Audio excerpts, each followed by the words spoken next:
Calaroga Shark Media. Hello, I'm Johnny Mac with your daily comedy news. Neil Brennan will have a new special on April 9th, Netflix. Neil is absolutely in ascendancy. His podcast is really good. Each special is better than the last. He's gotten out of being like me having to qualify. Neil Brennan, you know, the guy from Chappelle's Show, he's just Neil Brennan now. And probably by the end of the year will be right at the top of the comedy game. Definitely in ascendancy. Neil told The Hollywood Reporter, if you're watching this special because you saw my other Netflix specials and I talked about having depression and you wanted to support a fellow traveler, I have some terrible news. I feel pretty great. He spends a healthy portion of Crazy Good, is the name of the special, joking about the perks of bad mental health. The Hollywood Reporter said, before I got a chance to screen your new special, I found a thread on Reddit where people had seen it, started weighing in. Neil goes, uh-oh. Hollywood Reporter said, no, I bring it up because I was struck by this one commenter who wrote, his material is outstanding, probably the best I've ever seen him do. I'm really curious how it translates to a special and how his fan base reacts, because some people definitely see him as the mental health guy. That's an idea you play with right at the top of the special. Neil said, and I'll tell you why I did. I did the show in D.C. last summer. I just came out and started talking, and a guy DM'd me after the show and said, I brought my girlfriend. It was my birthday. We bought tickets for the front row, and I just kept waiting for you to show up. And I knew it was going to happen, something like that. I always want to do a bit about the kind of heckles I get, which are like, be sadder. So I put that at the beginning. I'm like, if you want me to be sad, I'm sorry. I'm not sad. And that sort of covered it. And weirdly, it made the whole show better. It was a good note from the guy. I've been feeling pretty good for a couple of years to the point where when I did Blocks, the previous special, I had to kind of tap into the old feeling. So this was a new feeling of optimism, or at least accepting that bad mental health can be good, or whatever we consider bad mental health has propelled most of civilization. Of course, you could argue that as my mental health got better, my comedy got better. So I'm saying one thing and maybe exhibiting another, but I wasn't going to pretend to be sad when I wasn't. And I'm not saying, like, don't go to therapy. I'm just saying, like, don't want certain people to have a good work-life balance. I don't want, like, the head of Homeland Security to take up photography or poetry. You know what I mean? Do your job all the time. Be obsessed with it. Neil says, the other big thing is this idea about who our cultural and civilizational leaders are now and how it feels like comedians are, because everybody else has completely failed or is obviously lying. Religion corrupt. Religious organizations corrupt. Political leaders corrupt. Corporate leaders corrupt. Civic leaders, media, everyone's in somebody's pocket. And it seems like comedians are the only ones incentivized to be honest. But then there's this weird thing because now we're the moral leaders and we're like, what? I almost called the special, What Do the Clowns Think? Why is it up to Chappelle and Rogan and Ellen and Kevin Hart and Shane Gillis and Andrew Schultz? Why are these people now moral leaders when that's not the job? I understand how we got here, but I think it's a silly expectation. This is really interesting. Neil says, I'm in this weird place where I'm not famous enough to get substantially canceled. Like, I'm not going to get a job and lose it the way Shane Gillis did, which again became his propulsion. To quote Bill Burr, what are they going to do? Take away my podcast? Supreme Court Justice Clarence Thomas takes bribes. Why are you worried about what Kevin said in his monologue or what Bill said or whatever? Or Jon Stewart's not allowed to say that Biden's old. Do you not understand what comedy is? But whenever people talk about Dave or Joe being canceled, I just think they're doing arenas. Shane just did the Chicago Theater 5 times. That's 18,000 tickets. The thing about being canceled is you're basically just getting free promo. Alabama.com, AL.com asked Marlon Wayans about his friendship with Tupac Shakur. Marlon said, Pac and I were very similar in that we were 2 poor kids that were lucky enough to go to performing arts high school. So there's a dichotomy there because, yeah, you grew up in the hood, but you also appreciate the arts and you're lucky enough to have this outlet, and it kind of saves your life in a sense. Everybody knew him as this gangster. I knew him as very intelligent, philosopher, extremely well-read, really great at poetry, just one of those multi-talented people. And he was funny. If you ever sat in a room with Pac, you laughed. Famous comedy series The Bear on FX. You know, the hilarious The Bear. I like that show a lot, but I can't believe they keep entering it in Best Comedy, and the voters go, yeah, that's a comedy. It's not. It's great, but it's not a comedy.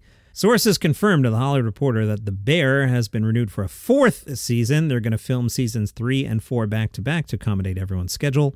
Netflix has revealed that Brian Simpson Live from the Mothership is out today. Directed by Baron Vaughn, it is filmed at Joe Rogan's Comedy Mothership. In the special, Brian Simpson covers everything from racism and gun violence to in vitro fertilization and masculinity. Brian was named a new face at the Just for Laughs Comedy Festival in 2021. This got bumped from last week for reasons I explained on Saturday. Jim Brewer was playing Northeast Pennsylvania. He was excited about it. He said he'd been there a bunch. That's how I remember the first time I played there. It was with Ralphie May. This touches me because I know Jim really well, and I knew Ralphie pretty well. They asked Jim to look back on his career, which includes Saturday Night Live and Half Baked, and Jim said, I would say my favorite moments are the most fun times, not so much the monuments. Whenever I got a chance to do a thing with a rock star like the lead singer of AC/DC, Brian Johnson, or go on stage at Madison Square Garden and sing a song with Billy Joel or tour with Metallica, those things are way more exciting to me than any TV or film or anything like that. They asked me to open up their shows to basically set the mood and create an atmosphere and do it however I wanted. It was the greatest thing ever. The fact that I got paid is almost silly. In a recent Instagram Live video, Monique revealed that Katt Williams had been looking out for comedian Yvette Wilson before she passed away in 2012, losing a battle with stage 4 cervical cancer and kidney disease. Monique said, "I want to say this about our brother Katt Williams. Throughout the years, I'd always hear things like, all right, he won't show up at the shows, he ain't this, he ain't that. That's one of the purest cats in the game." A friend had started an online fundraiser for $25,000 for the actress. The website only reached 56% of the 25. Atlanta Black Star reported that Katt donated $12,000 to the cause. Monique said there was a woman named Yvette Wilson who played Andell on The Parkers, and it was a man named Katt Williams who just stepped in and took care of that sister till she left this earth. Hey, remember that recent Willy Wonka disaster thing? Well, a new musical is coming out. Willy Fest, a musical parody, will take inspiration from the Scottish event that went awry. You may recall the event was billed as an immersive experience. The organizers used AI-generated photos to attract customers who, upon arriving, found themselves in a drab warehouse. Customers compared the event to a meth lab. Actor Paul Connell, who was among 3 actors hired to play Willy Wonka, said he had been sent a script that was 15 pages of AI-generated gibberish of me just monologuing mad things. The musical will be a B-horror movie inspired by the event. The creator said, "Imagine if Ed Wood and P.T. Barnum got into environmental experiences fueled by a million dreams and $0. It might turn out like this.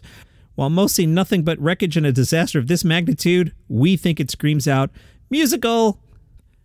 The Guardian has seen the new documentary Remembering Gene Wilder. They write generations of viewers got to know Gene Wilder as Willy Wonka, and the new documentary argues that's as good a place as any to start.